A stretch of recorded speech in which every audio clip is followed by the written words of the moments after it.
Welcome back to the deep dive. Today, we're looking at a really quite an extraordinary transformation story. Yeah, someone going from over 300 pounds down, losing 155 pounds, Yeah. all naturally. Incredible. But, this dive goes way deeper than just the physical side, the muscle. We're Absolutely. talking about Captain Garuda, Hassan Momena. He's a natural athlete, and his story is this powerful mix of, well, intense physical work, but also deep psychological resilience. And the coaching aspect is fascinating too. Taylor Mei, an IFBB pro coach. Right. Which, might make you pause. An IFBB pro coaching a natural guy.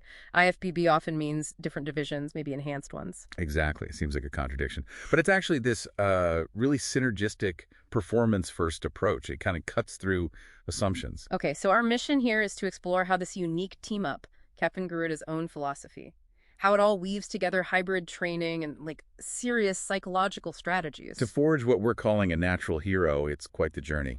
Okay, so losing 155 pounds naturally, that alone is just, wow, a huge physical achievement. Massive. But what really makes this a story worth diving into is that mental battle he fought alongside it. Yeah, but dealing with bipolar disorder, a really profound identity crisis after the weight loss. And even body dysmorphic disorder. I mean, how do you even begin to navigate those huge psychological challenges while transforming your body so drastically? Well, for him, the gym became crucial. It wasn't just lifting weights. It was like a sanctuary. A sanctuary. Yeah, a vital coping mechanism. Yeah. Managing the anxiety, the depression, the mood swings from the bipolar disorder. It was about, getting better mentally. So a conscious shift then, away from just how he looked, towards the therapeutic side of moving. Exactly. That became his anchor. It really grounded him. That whole arc, it really sounds like a classic hero's journey, doesn't it? It really does. His past struggles, the obesity, being fatherless, they weren't just roadblocks. They became the fuel, the motivation for something bigger than just changing his appearance. And connecting to that deeper purpose, his name, Captain Garuda,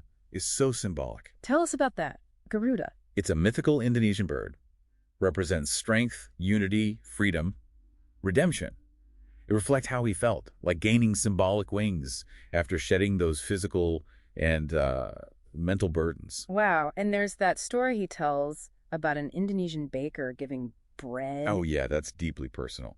The bread represents life, warmth, and giving it to orphans. Because he was fatherless himself. Exactly. It reflects his own story. He calls it the elixir of the journey. It's about healing those past wounds, defining this new identity as a hero who, serves others. So who inspires someone on a journey like this? It seems complex. Well, he points to two kind of different figures. Arnold Schwarzenegger. Okay, the transformation icon. Vision, hard work, ignoring haters. Right, that total transformation idea. But also Sukarno, Indonesia's first president. Sukarno. That's different. Yeah, representing the struggle for freedom, independence. That inspires Garuda's Merdeka attire, his whole vibe. So it's this blend shaping him as a leader, not just an athlete. Okay, so given this unique mental journey, this philosophy, how does Taylor Mei's coaching fit? Her hybrid training coming from gymnastics and dance. That's where it clicks perfectly. Her hybrid approach blends strength training with calisthenics. Think functional strength, body control, aesthetics, not just piling on mass. And that works for natural bodybuilding. Perfectly, especially for categories like WNBF's classic physique. They value symmetry, aesthetics, conditioning. They actually penalize being too bulky or overly dry. Ah, so it's a different goal. Exactly. And Taylor's a performance coach. She focuses on what the body can do, the quality of movement. She's not a hormone coach, so that whole contradiction just dissolves. Right, like the pistol squats or handstand push-ups you mentioned from his training. Those are great examples. Functional aesthetic movements. It's about ability. Okay, but even with the right training, that post-weight loss identity crisis, the body dysmorphia, those don't just vanish, right? No, they're ongoing challenges. Yeah. That's where the training helps shift focus again from appearance to ability. Building self-efficacy, a stronger sense of self based on capability. And contest prep.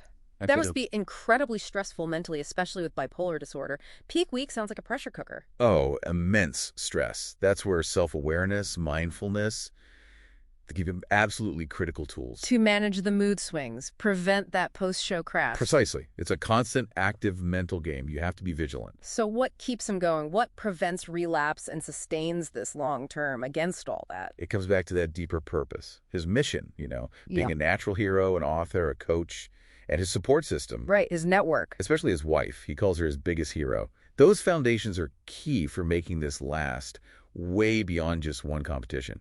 It really is a compelling blueprint, isn't it? Marrying the physical, the psychological, the symbolic, all guided by this really aligned coaching. Just a powerful story. Totally. His journey isn't just about the scales or the muscles. It's really about purpose. So maybe the question for you listening is, what bread, what unique gift or strength do you have? And what orphans, what challenges in your own life or the world could it help heal? Moving beyond just the surface goals to find that deeper mission.